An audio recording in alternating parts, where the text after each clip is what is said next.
O tema de hoje é o reconstruindo um nós, quando os dois começam a lutar do mesmo lado.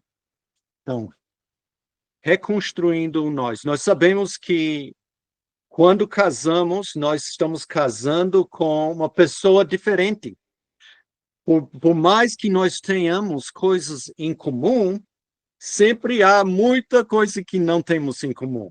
E isso é uma das forças do casamento, porque se eu casasse com alguém que fosse exatamente como eu, isso não iria exigir que eu mudasse alguma coisa, que eu crescesse, que eu fosse uma pessoa que amasse e tolerasse e tivesse paciência, porque nós teríamos exatamente as mesmas ideias, os mesmos gostos, o mesmo tudo. Mas, quando eu e Eda casamos, nós viemos de culturas diferentes, viemos de criações diferentes. Ela foi criada numa religião diferente do que a minha. Nós tivemos línguas diferentes, muitas coisas diferentes, expectativas diferentes. E ainda, depois de 31 anos de casado, nós estamos aprendendo e descobrindo cada um, e estamos aprendendo e descobrindo como lutar do mesmo lado. Em vez de, a tendência humana é a gente virar inimigos dentro do relacionamento, dentro do lar, dentro do casamento.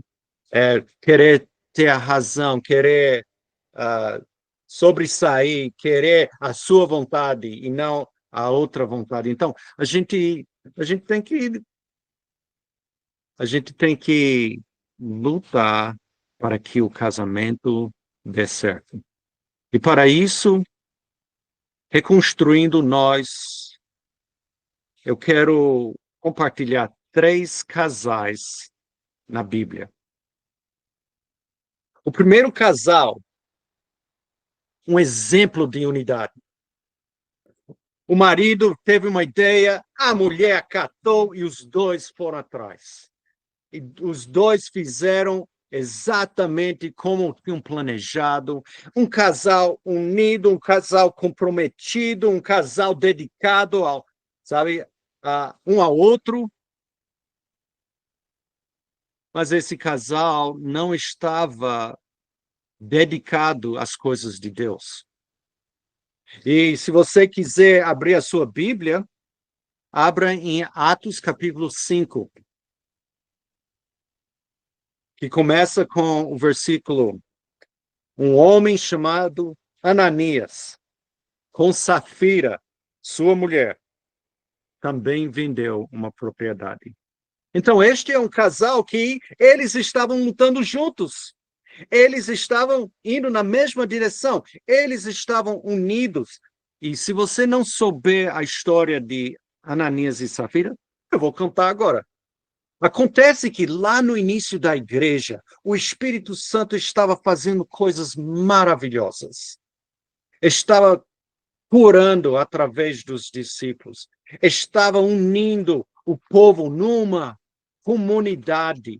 Havia necessidade na comunidade? Não. Sabe por quê? Porque as pessoas amaram mais a Deus do que as suas próprias propriedades. Tem o exemplo de Barnabé. Pegou as suas propriedades, vendeu, levou para os apóstolos e os apóstolos distribuíram entre as pessoas que tinham necessidade. Não era obrigatório fazer isso, não. Era uma ação voluntária, era um sacrifício para Deus. E as pessoas ficaram muito impressionadas. Poxa, o Barnabé, que homem que ama a Deus acima das coisas. A Ananias e Safira, eles tinham vontade de também ter essa honra, né, que o Barnabé e os outros que fizeram a mesma coisa fizeram. Então, eles venderam uma propriedade, mas ficaram ficaram ressentidos em doar a quantidade, o preço todo, né, da propriedade. Então, levaram uma parte para os apóstolos. Aí, tudo bem. Só que eles fizeram um acordo entre si, entre o homem e a mulher.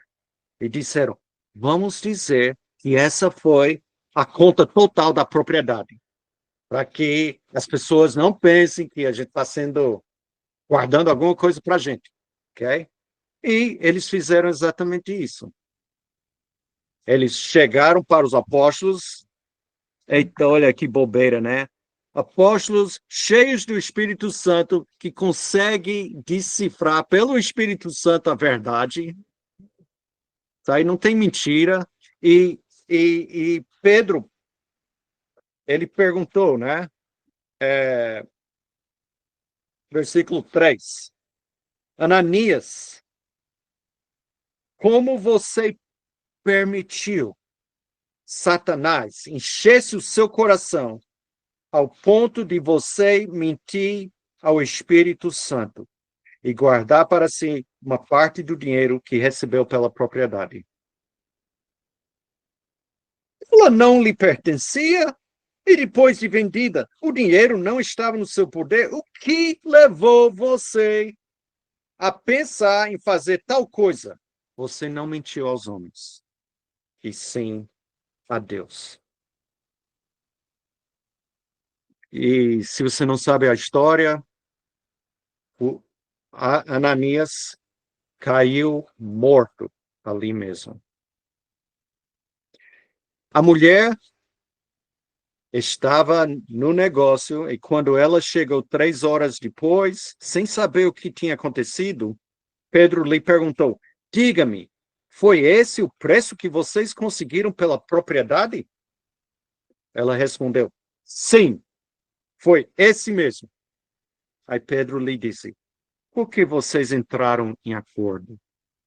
Para tentar o Espírito do Senhor. E ela também morreu ali mesmo. Então, reconstruindo nós não é suficiente nós estarmos lutando do mesmo lado, da mesma direção de vida, mesmo propósito de vida, não. Nesse nós tem que incluir Deus. Não é só o marido, não é só a mulher, tem que haver Deus, tem que haver Jesus Cristo neste relacionamento que, ok, se nós estivermos unidos, que coisa boa. Mas se não estivermos unidos para Deus, então a destruição vem. Agora, a gente vê muita hipocrisia na igreja, a gente vê muita gente fingindo ser o que não é. E nós podemos até perguntar por que Deus não faz a pessoa cair duro? Sabe quando isso acontece hoje? No início da igreja, coisa estava tão boa na comunhão, na comunidade, e Satanás já vinha para atacar, e Deus queria mostrar exatamente o que acontece com aqueles que realmente estão com um pé dentro e um pé fora. Ele queria mostrar, é assim, a minha justiça no meu reino tem que prevalecer. Claro, ainda prevalece, porque aquele casal que estiver fingindo ser alguma coisa no povo de Deus, mas não é, eles vão acabar se destruindo também. E vão acabar prejudicando até a igreja. E Deus, ele tem misericórdia e ele tem a vontade que ele nos dá tempo para nos arrepender. Então, algumas lições sobre a vida de Ananias e Safira. A primeira coisa que eu vejo é a união faz a força. A união de um casal é muito forte. Se for para Deus, então vem espiritualidade, vem crescimento, vem santidade, vem coisa boa. Se for para o pecado, então vai vir hipocrisia, mentira, ganância. A pergunta de Pedro serve para a gente também, né? O que você está deixando Satanás fazer dentro do seu casamento? Dentro do seu lar, o que você está deixando o inimigo fazer dentro do seu casamento? Então, não é somente os dois lutando em favor de um lado, mas tem que haver Deus. O casamento intensifica a direção espiritual, seja boa ou seja ruim, intensifica. O nós tem que incluir Deus. Nós, sabe? Então, olha, o que Safira devia ter feito é, Ananias, não faça isso, porque nós agora pertencemos a, a Jesus. Não podemos estar mentindo. Nós não podemos apoiar o errado em vez de confrontar. Nós não podemos acatar o engano em vez de encorajar a justiça. Se nós fizermos essas coisas, que acatar o engano, a gente vai acabar machucando e destruindo tanto o relacionamento com Deus. Também danifica a comunidade. Por quê? Na época, eles morreram logo, porque Deus queria mostrar. É assim, é assim, é assim. Mas hoje em dia, algumas pessoas conseguem viver uma vida dupla no meio da comunidade espiritual, e em vez de estar fazendo essa comunidade ficar mais forte, mais unido, mais espiritual, está puxando para baixo, está destruindo, seja fofoca, seja o que for.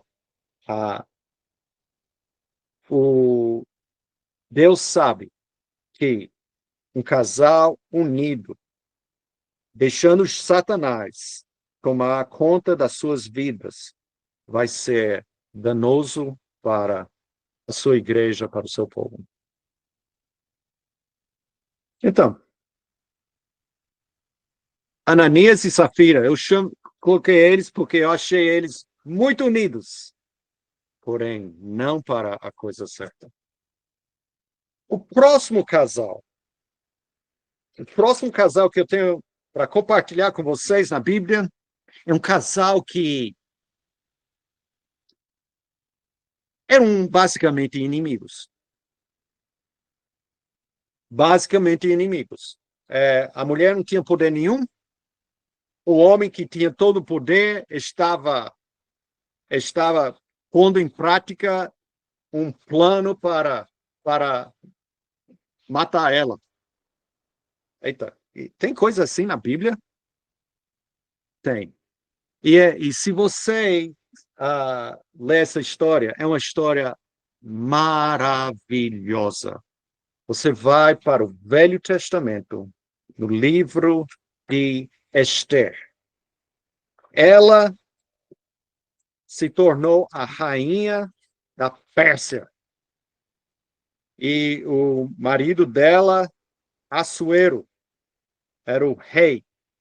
Ela não tinha escolha. Ela era uma órfã judia. Eu creio, por ela ser do povo de Deus, se ela tivesse o que escolher, ela não teria escolhido casar com um homem desse. Porque o rei da Pérsia era um homem muito, muito duro. Era um homem que entrava e conquistava, e tirava, e fazia o que bem queria. Ela, como esposa, não tinha direito nenhum. Ela não podia reclamar, não podia fazer nada. Se ela quisesse vê-lo, não podia. Ela teria que esperar ele a chamar para vê-lo. Podia passar passar 2 meses. E ele não a chamava. Então, era um casamento, não é o ideal. Este é um casamento, não é ideal. E ele se juntou com o vilão da história, Amã, que tinha uma rixa contra o primo que adotou Esther, tinha adotado Esther, tinha uma rixa e queria se vingar, destruindo todos os judeus. Todos os judeus seriam mortos em um dia. E esse Amã conseguiu convencer o rei a fazer essa proclamação para destruir o povo de Esther. Então, por que eu estou contando essa história? Porque este é um casal que totalmente sentido diferentes. Ela não tinha poder nenhum, mas pertencia a Deus, ao povo de Deus. Ele tinha todo o poder, era um rei de um império. Ele era rei de tantas nações, era um império. E ele era mais por si. Então sabe, não é um casamento ideal. É um casamento desigual. Ela não tinha escolha. Ela foi tomada porque ela era bonita e tomaram ela e fizeram uma competição lá e foi ela que agradou mais ele e ela virou a rainha, a mulher do rei. Ela, então, deixa eu contar a história. Então, Esther, ela, e se você ainda não leu Esther, você precisa ler. Essa é uma história digna de um filme de Hollywood. Ele traz um drama, um, um clímax, uma reviravolta na história, tem perigo, tem tanta coisa boa, sabe, que realmente faz uma história que honra muito ao nosso Deus. Então, o rei, ele não gostou de uma coisa que a sua rainha fez e ele mandou ela embora como um exemplo e aí fez a competição e Esther foi escolhida. Esther, na verdade, era o nome persa dela. O nome judaico, hebraico, era Hadassah. Aí ela ficou quietinha no seu lugar e o Amã se juntou com o rei e elaboraram esse plano para destruir completamente os hebraicos, os hebreus. E o primo que adotou Esther mandou mensagem para ela e disse: Olha, você tem que fazer alguma coisa, senão todos nós vamos morrer. E ela disse: Mas eu não posso fazer nada, porque se eu aparecer sem ser chamado a ele e ele não levantar o cetro, se eu pegar ele num dia mau, eu seria morto na mesma hora. Mas o Mardoqueu disse: Olha, se você não fizer nada, então todo o seu povo vai morrer e quem sabe, né? Será que não foi Deus que colocou você nessa posição para justamente salvar o povo dele? Eu creio que muitas vezes pessoas em casamentos difíceis ficam se lamentando. Se eu tivesse tido mais mais esperteza na hora de casar, se eu tivesse, sabe, eu estou agora preso nessa situação, não sei o quê, lá, lá, lá. Muitas vezes Deus permite a gente entrar em situações difíceis no casamento, porque ele tem um propósito, ele tem uma missão, ele tem alguma coisa para você fazer dentro desta situação, deste casamento. Então, ele era o dominador, tanto no mundo, tanto no lar. Ela é fiel a Deus. A coisa sobre Esther é que ela trouxe Deus para dentro do seu lar, dentro da sua vida. Ela trouxe, mesmo que ela não tinha escolha de fazer mais alguma coisa, ela escolheu Deus.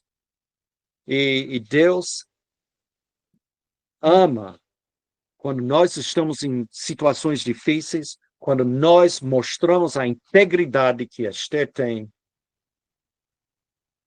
E ela mostra que essa integridade a Deus é possível. E quando nós estamos vivendo casamentos espiritualmente desafiadores, casamentos emocionalmente difíceis, Deus tem um plano para você. Uma coisa boa é que ela tinha um mentor. Então, tudo que ela procurava fazer, ela perguntava ao Mardoqueu, que era um homem muito esperto, que aproveitou as oportunidades para ajudar a ela. Então, ela tinha um mentor. Então, se alguém estiver num casamento desigual, lembre-se, busque ajuda. Busque ajuda de pessoas, do povo de Deus. A outra coisa que ela fez foi orar. Antes de ela entrar para encontrar-se com o rei, sofrendo o risco de morte, ela orou e ela chamou o povo a orar também. É chamado o jejum de Esther.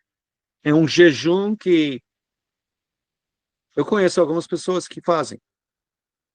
A maioria de nós, nos Estados Unidos ou no Brasil, achamos que esse jejum é impossível. Não, Esther fez, todo o povo fez, e eu conheço uma igreja na África que faz todo ano.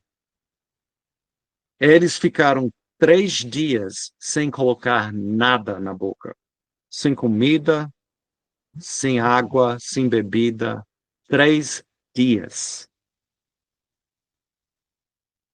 Jejum total. Agora, não é um jejum que Deus nos chama a fazer, mas se você estiver alguma vez numa situação muito drástica, sabe, talvez um último recurso seria se dedicando a Deus completamente com o jejum de Esther. Mas ela fez isso, então ela e chamou todo o povo para orar. E depois ela demonstra humildade. Sabe? Quando ela chega para o rei, o marido dela, ela poderia ter vindo com aquele rancor. Como é que você está tentando matar meu povo? Sabe? Poderia ter. Não, com muita humildade. Olha, se o senhor quiser, puder, eu gostaria de chamar para um jantar, sabe?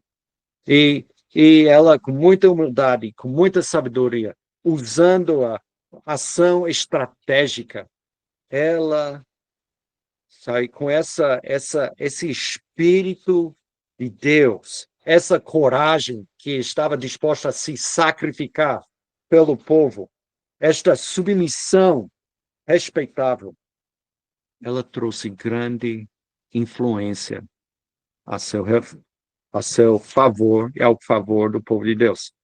Sabe? Só para ler um pouquinho da história dela, porque o rei, como eu falei, era totalmente contra. Eles é um casamento totalmente sentidos opostos.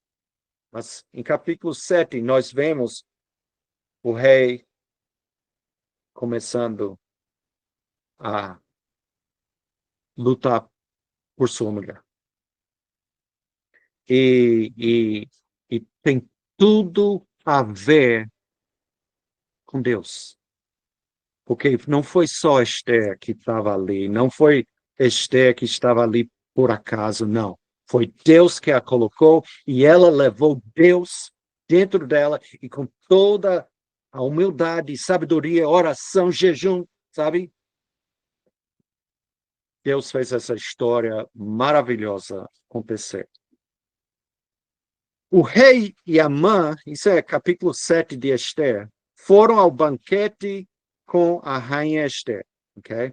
Então o rei, ele estava bebendo lá e ele estava tão feliz, né, com a rainha, com o amigo dele ali, e ele disse, olha, qual é o seu desejo? Mesmo que seja metade do reino, isso lhe será concedido. Olha a influência que essa mulher meiga, que não tinha poder nenhum, não tinha direito nenhum, mas essa influência que ela exerceu sobre o seu marido. Aí ela disse, se posso contar com o favor do rei, e se isso lhe agrada, olha só, ela não tá fazendo uma, uma exigência, sabe? Ela está dizendo, se puder fazer, se isso lhe agrada, poupe a minha vida e a vida do meu povo. Este é o meu pedido e o meu desejo. Então, aí ela disse, olha, meu povo foi vendido, foi colocado, né, para ser morto, aniquilado. E, sabe, se você tivesse nos vendido como escravos, eu teria fechado a boca, eu não ia fazer caso. Mas ela disse, mas vocês vão, sabe, você vai nos aniquilar. O rei casou com ela sem saber que ela era hebraica. Aí ele ficou tão indignado, ele disse, quem é que está fazendo isso?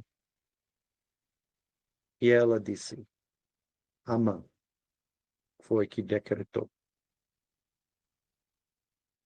E foi nessa hora que ele, furioso, saiu de lá.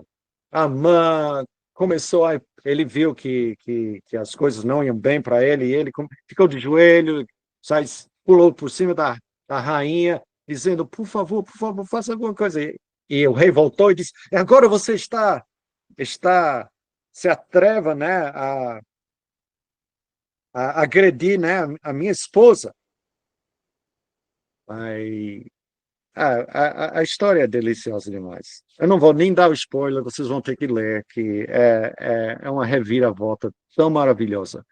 A coisa que eu queria mostrar para vocês é que quando você traz Deus para dentro do seu lar, do seu casamento, você realmente reconstrói, começa a reconstruir o nós. Porque eles estavam assim, e ele veio assim. Não somente Deus, mas o Espírito de Deus. Então, se alguém estiver numa situação difícil, num casamento desigual, sabe? Ore constantemente, sabe? Demonstre, né, o amor de Jesus Cristo e respeito. Seja o exemplo, sabe? Não fica forçando a pessoa a fazer o que é certo, né? Seja o exemplo. Busque o propósito de Deus, sabe? Convide, não precisa pressionar, mas convide, busque sabedoria, e conecte com a comunidade de fé, porque Deus pode tomar uma situação impossível e fazer uma coisa maravilhosa. A situação dos hebraicos em Esther ficou muito bom por causa da fé dela, por causa deste casamento que ela trouxe Deus. Pronto. O terceiro casal que eu quero compartilhar é um casal muito unido. E esse casal é tão unido que as 6 vezes que aparece na Bíblia, são sempre falados juntos, né? Os nomes dos dois, né? Outros casais aí falam o nome de um, talvez mencionam o outro, não. Os dois sempre aparecem juntos na Bíblia. E eles sempre estão juntos. Este casal é tão unido que eles trabalham no mesmo ramo. Então, o trabalho do marido também a mulher junto ali do lado fazendo a mesma coisa. E eles tinham essa capacidade. E a coisa maravilhosa sobre esse casal, que estavam juntos, eles tinham suas dificuldades. Eu não estou falando que era mil maravilhas. Okay? Que eles foram expulsos da sua casa, eles foram expulsos da sua cidade, eles foram expulsos de Roma. E se você não sabe quem eu estou falando de Áquila e Priscila. Já ouviu falar deles? Este é um casal exemplo. Um casal que era unido a um ao outro em prol de Deus. O Deus fazia parte do nós, deste casal. E eles estavam lutando do mesmo lado a favor de Deus. Abra sua Bíblia em Atos, capítulo 18. Primeira vez que eles aparecem na Bíblia. Versículos 1 a 3. Depois disso, Paulo saiu de Atenas e foi para Corinto. Ele está na sua segunda viagem missionária, saindo da cidade de Atenas para Corinto, que era uma cidade muito cheia, muito vulgar, muito mundano, era um porto cheio de muita prostituição e tanta coisa ruim que tinha naquela época. Então, ele saiu e foi para Corinto.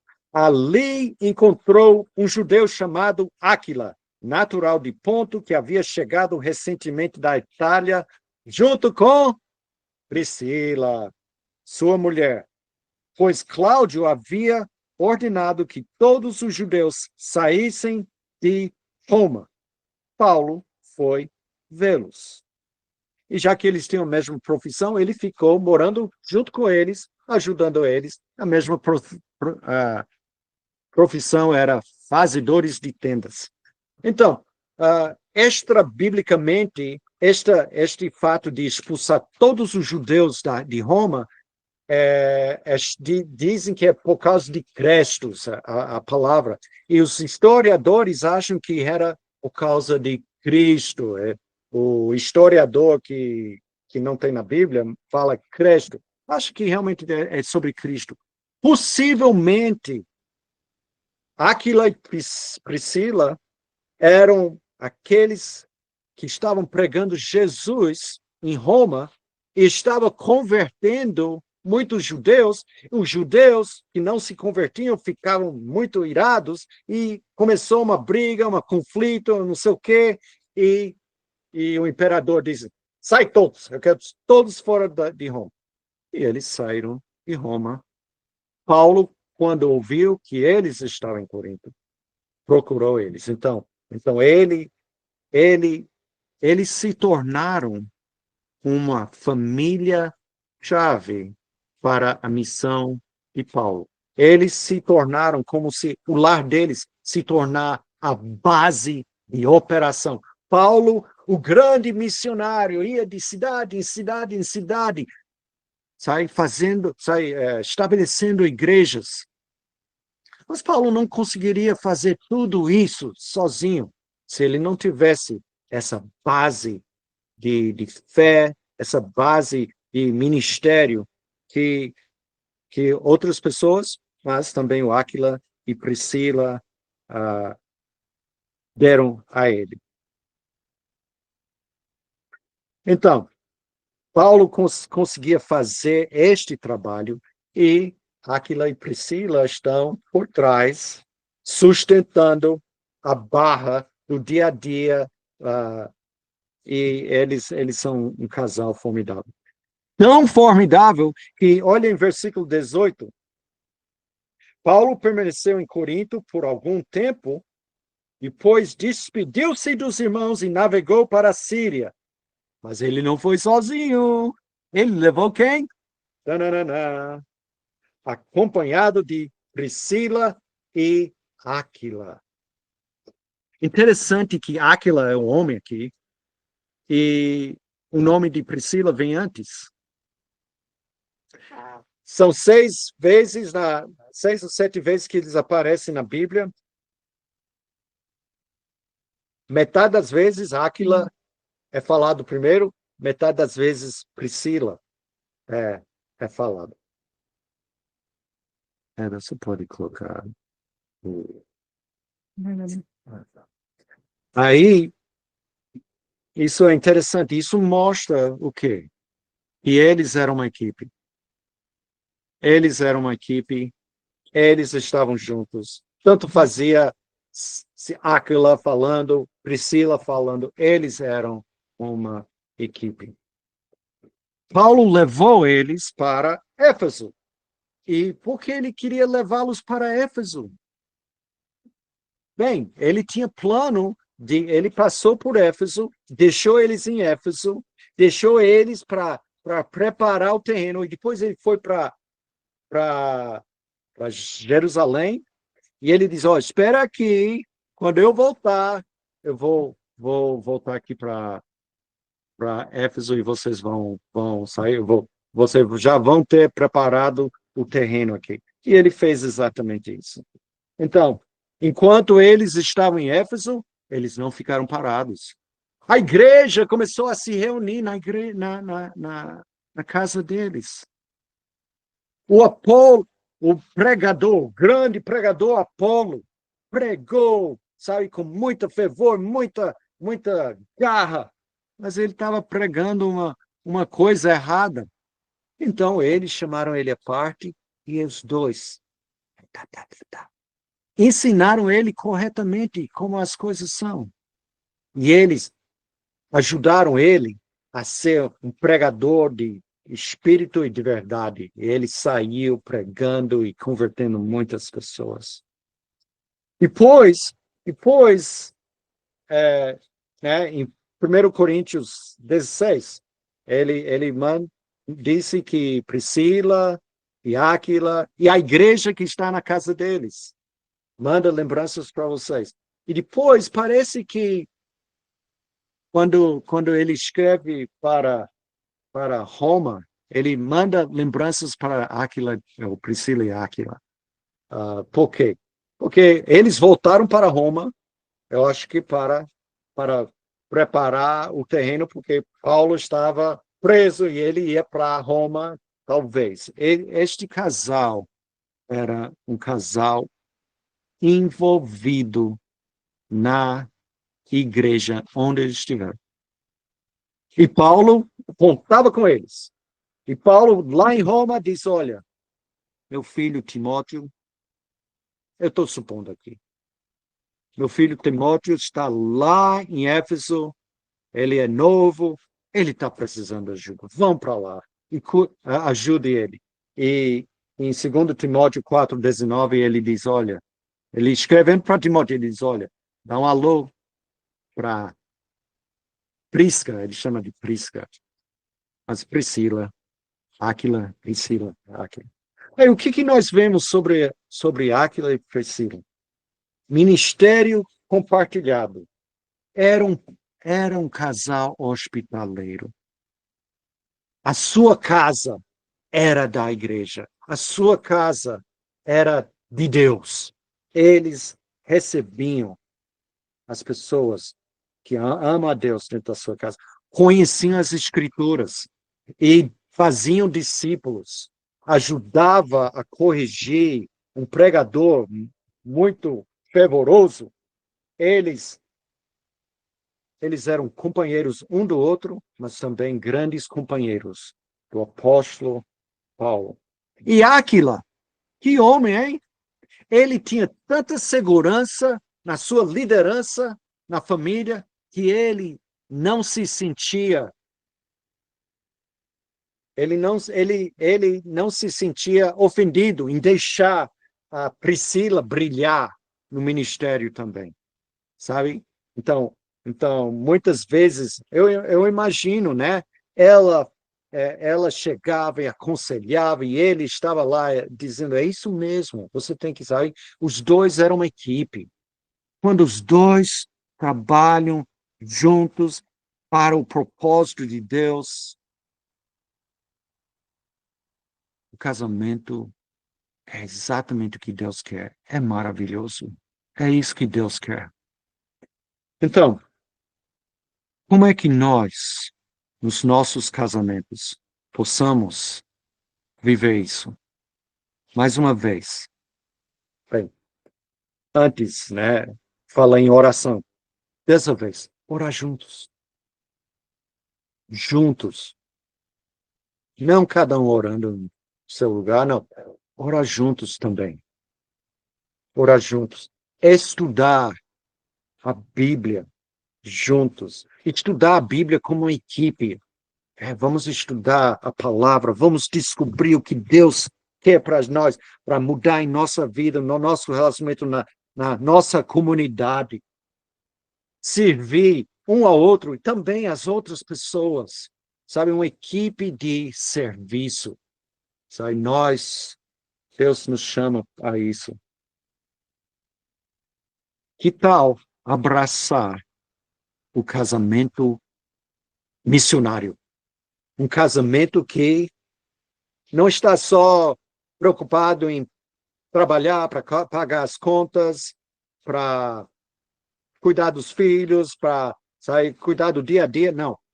Que tá um casal que está junto em buscar a levar a missão de Deus para as pessoas perdidas.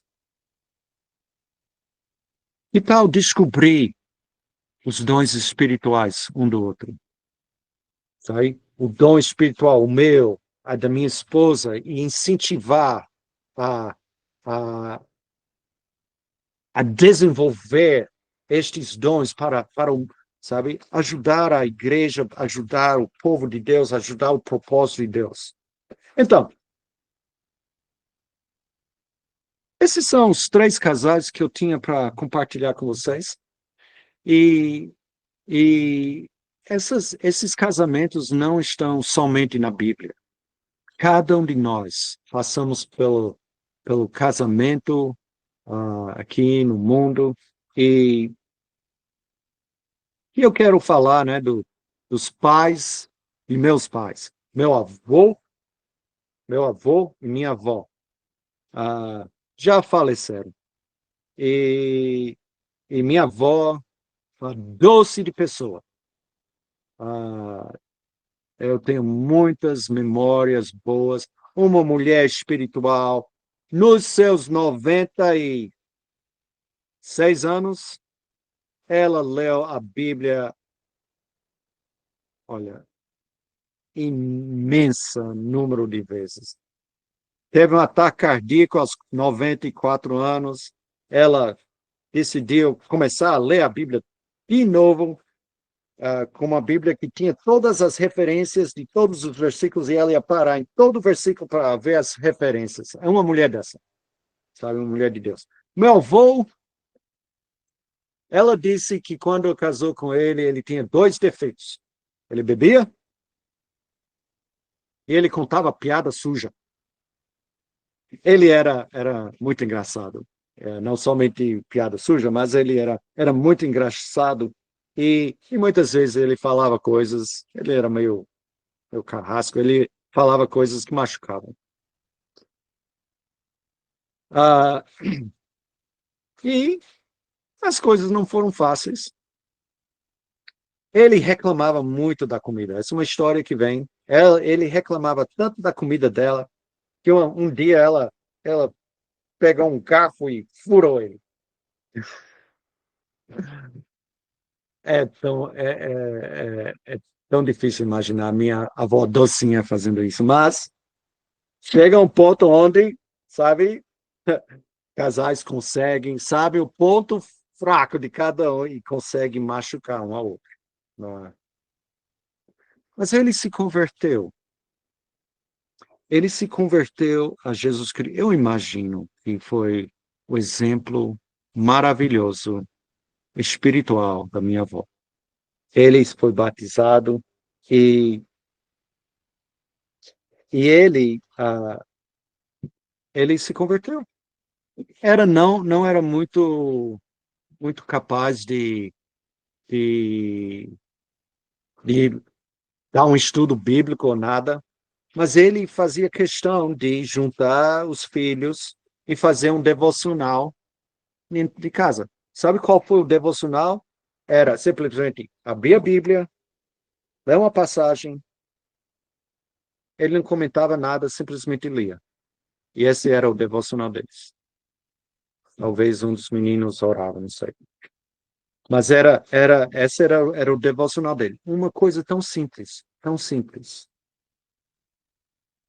Ele se tornou o homem que era o último a sair da reunião da igreja. Porque enquanto tinha alguém para conversar na reunião da igreja, ele estava lá. E meu pai, criança, ficava muito cansado, porque acabava tarde, dormia ali no prédio da igreja. E teve uma vez que a família foi para casa, chegaram em casa e disse: Cadê Joe? Esqueceram ele dormindo no prédio da igreja. Ah, mas esse foi uma história onde tinha tudo para ser contra um ao outro. Mas por causa de Cristo, os dois começaram a lutar do mesmo lado. Qual é o resultado disso? Todos os filhos deles se tornaram cristãos.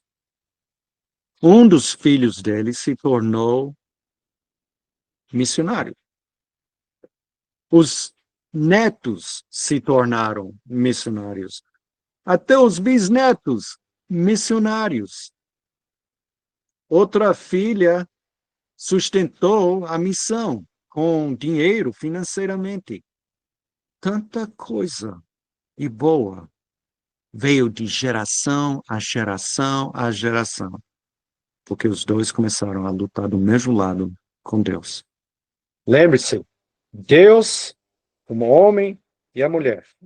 Quanto mais você chegar perto de Deus, mais você vai chegar perto um do outro. Quero fechar esse momento com um versículo que vocês conhecem muito, mas em nossos lares, nossas vidas, nossos casamentos, vamos colocar em prática. Mateus 6:33 diz: Busquem em primeiro lugar o seu reino, o reino de Deus e a sua justiça. Então, reconstruam nós, não é só o homem, não só a mulher, mas Deus também, nós, junto com Ele. Deus abençoe cada um de vocês e seus casamentos.